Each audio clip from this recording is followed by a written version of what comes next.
Breakfast. BBC Radio London. Now let me introduce you to my special guests while we do that. They are the new stars of the hit musical Operation Mincemeat, which has just absolutely blown everyone away here in London. It won the Olivier Award for Best New Musical, and it has just been extended for, I think, the 10th time, which is a ridiculous amount of time for a musical to constantly be extended. And I'm joined by the new leads, Emily Barber and Seán Carey, in the studio. Morning. Good morning. You are looking bright-eyed, fresh-faced. Really? What time did you go to bed yesterday? I don't know. I think 10 past midnight. About 12:30. Okay, which is... What time do you actually get off stage? When does the play actually finish? 10 past 10? 10 past 10. Yeah. And how long does it take you to come down from the adrenaline and the high of that and be able to be in a place where you can say, yes, I'm going to switch my brain off and go to sleep? It's hard because also, if you've seen the show, it is like, I think it's like doing a half marathon. Is that my equivalent? So you just need to eat a lot of food when I come off stage, which then means you need some time to digest. Yes. And then, so actually, I'd say like 1 a.m. is my kind of time that I'm now finally... I'm trying to be more diligent. Okay. With it, but what about you, Seán? I would normally be about 2 a.m. Really? On a normal day. Yeah. So this last night was like, I'm going to bed early. I'm going to bed at half 12. We've got to be on the radio. Yes, exactly. I'm so sorry, but thank you for being here. Let's talk through the roles that you play. Emily, who are you playing? So I play Ewan Montague. Yes. Monty, who is naval intelligence. Okay, Seán?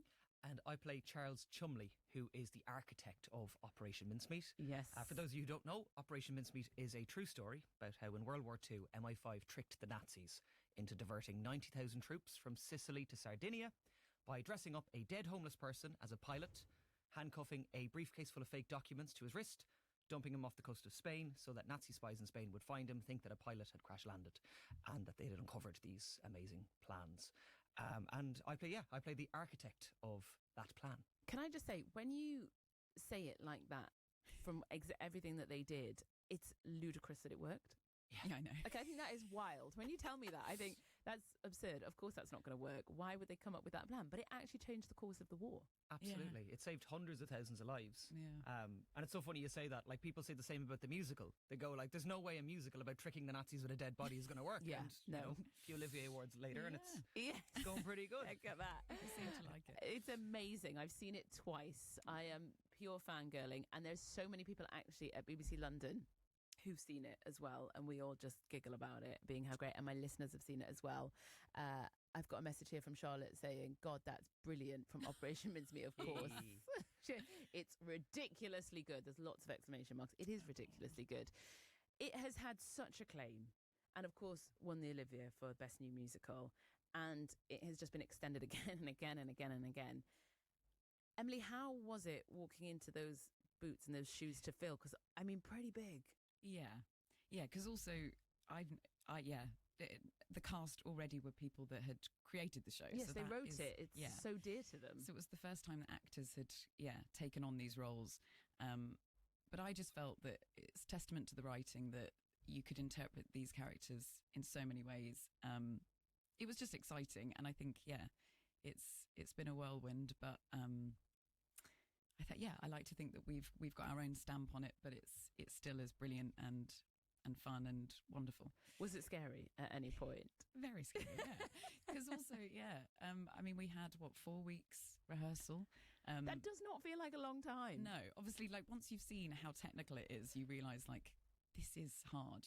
Just for context, is there 5 of you on the stage? There's 5 of you in the cast, and there's 5 of you switching roles, playing different roles, wearing different costumes, putting on a lot of different hats. Like, you are constantly, from the minute the curtain rises to the minute the final applause, like, you have not stopped. I don't know where you breathe, where you drink water, where you catch your breath.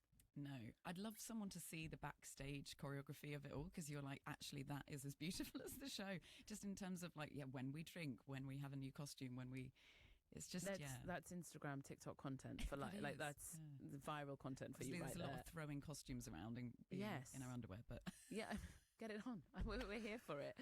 But yes, I mean, scary to fill those shoes, and also, how are you physically finding it, Seán? Like, how's your has your fitness level, you know, when you randomly get that notification from your phone saying your steps have increased or your fitness has increased of late. I mean, you might imagine you've got that. I know if I had one of those like fitness watches, if I could wear one like on stage, I'm sure I've actually burnt a lot more calories than I normally have.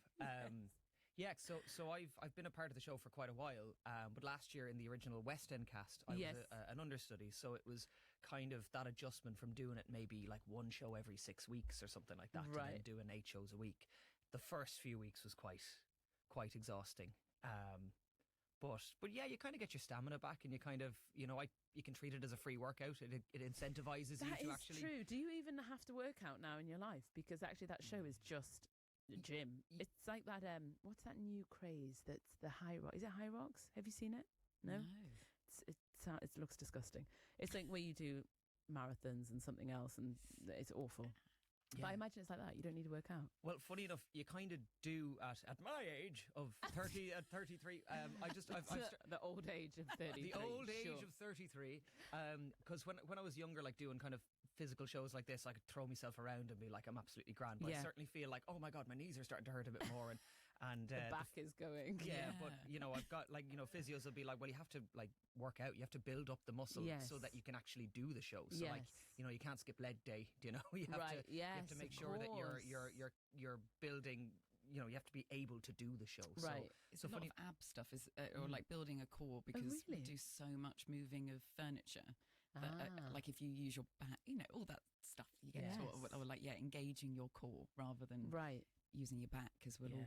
That's so disappointing. You've still got to work out. You still got to work out. I know. Do a few planks. I just do a plank. Yeah, every now and then. 5 seconds. Yes, fine. That'll do, surely. I remember when Natasha Hodgson, who's one of the original cast and one of the writers and creators of the show, when she came in, Emily, she said there's a moment in the show where she just feels she's going to die, because everything is just so intense, and they do not stop, and they're so tired. And I wonder if you have moments. Do you ever, either of you, have moments in the show where you think, this is it? If I can just get over if I can just get over this bit, or the really hard bits of it. Yeah. I definitely have one that I can think of towards the very end in the finale. Yeah, but I don't want to give away any of the secrets of the show. But I think I like psychologically tell my brain that the finale doesn't exist. Right, because it's a big one. It's a big one. Yes. So basically, you think you've got to the end of the show, and then there is this 6-minute thing that when you see the show, you'll realise what I'm saying. But I think I can trick my brain into thinking that's not coming, which is insane. But yeah, we do enjoy it. I have to stress. We love our jobs as well, but also physically you're knackered. Yes. Well, I mean, it's a lot of fun, and you know what? That physicality is really transported to the audience, because they feel it as well, and you just feel so immersed in the energy that you put off on stage. And actually, for 5 people to put off that level of energy for that many people in the audience is remarkable. That you guys do that. Were you fans of the show? Had you seen the show before you auditioned for it, or was this just a...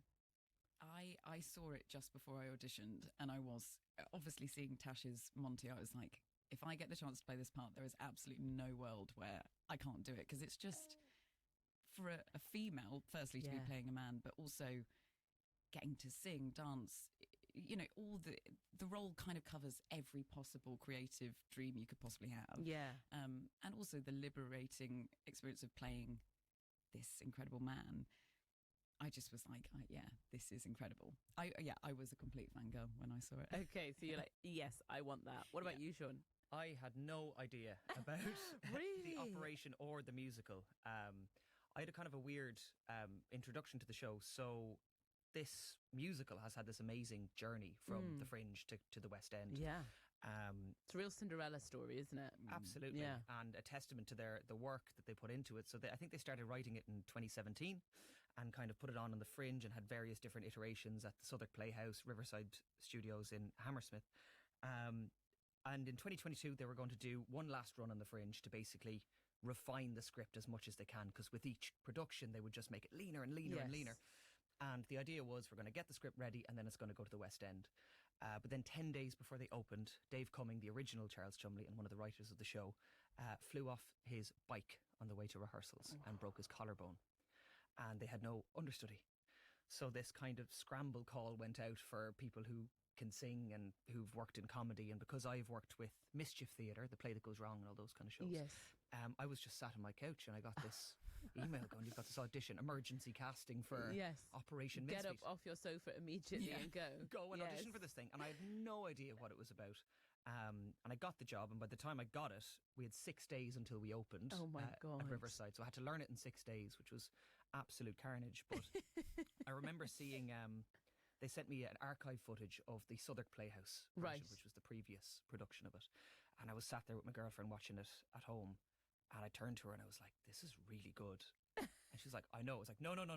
This is really good. I don't want to say it was a lucky break because that would be very mean on Dave. Oh, I but know, to pun be- not intended. No, yes. no, but it was like the minute I saw it, and it's kind of similar to what Emily said. Like when I read the script and I read the role of Charles, it just like instantly spoke to me. It's like I knew exactly how I wanted to play it. Right. And I think really good writing gives actors enough breathing room to put their own stamp on it. Yes. You know, so it doesn't have to be a complete carbon copy. You can find your own way Right. through it. And there's probably some kind of benefit of not knowing it or being a fan of it. Because I imagine, Emily, to be a fan of it and to watch it and then go, oh my God, now I have to go and audition tomorrow. And I would be in a wild panic because they'd be like, well, how do I do it different to what was so good on the stage? I mean, Yeah. it's testament to how brilliant you are that you have. But I mean, I would have been terrified. Yeah, and also it's a new experience because I've only this is my first musical as well. So Is I've, it? I've Wow, never in the been deep end. I know. Also the You picked a hardest nice, easy musical, one. apparently. Yeah. Literally. You didn't go for something gentle, you know? No. Little Rogers and Hammerstein, just Yeah. a little, like, you know. Yeah. Next time, hopefully. But yeah, so I've never been able to actually watch a show that I could potentially audition for either. So it was a whole new experience. But yeah, I just think there's something really exciting about being part of something that you've seen and think's incredible. Yeah, absolutely. it's It's a dream, isn't it? It's amazing. And the reviews have been tremendous since you've taken over.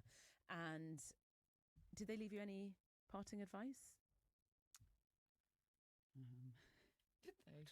If they have, we can't remember it. Wow, can't have been that good advice. Savage of them. Enjoy it. Ruthless. Yeah, they were like, Rest when you we can." did our bit. Bye. They were out the door. Yes, they were desperate to get going and have a rest. Well, look, it's on now. It's going to be, I mean, I know it's been extended for the 10th time. When's it extended to? And when are we just going to make this a permanent feature and stop messing about with all the extensions? I mean, so wait, March? March, I believe. March, yes. I March believe, the yeah. 8th. It's extended till March, yeah. Next year, yes. Well, if people keep coming, we're just going to have to keep Yeah. putting it I on. think so. yeah. Yes, I think it should be. And every time someone comes to London, I say, you got to go see this because I don't know when it's going to be there till. So go now. So you absolutely should go and see it. It is at the Fortune Theatre, Operation Mincemeat. Good luck with the run. And it's tremendous. I can't recommend it enough. And thank you both so much for coming in when you went to bed so late. I really do appreciate it. Emily Barber, Seán Carey, thank you for being here. Thanks for having us. It is 8:52.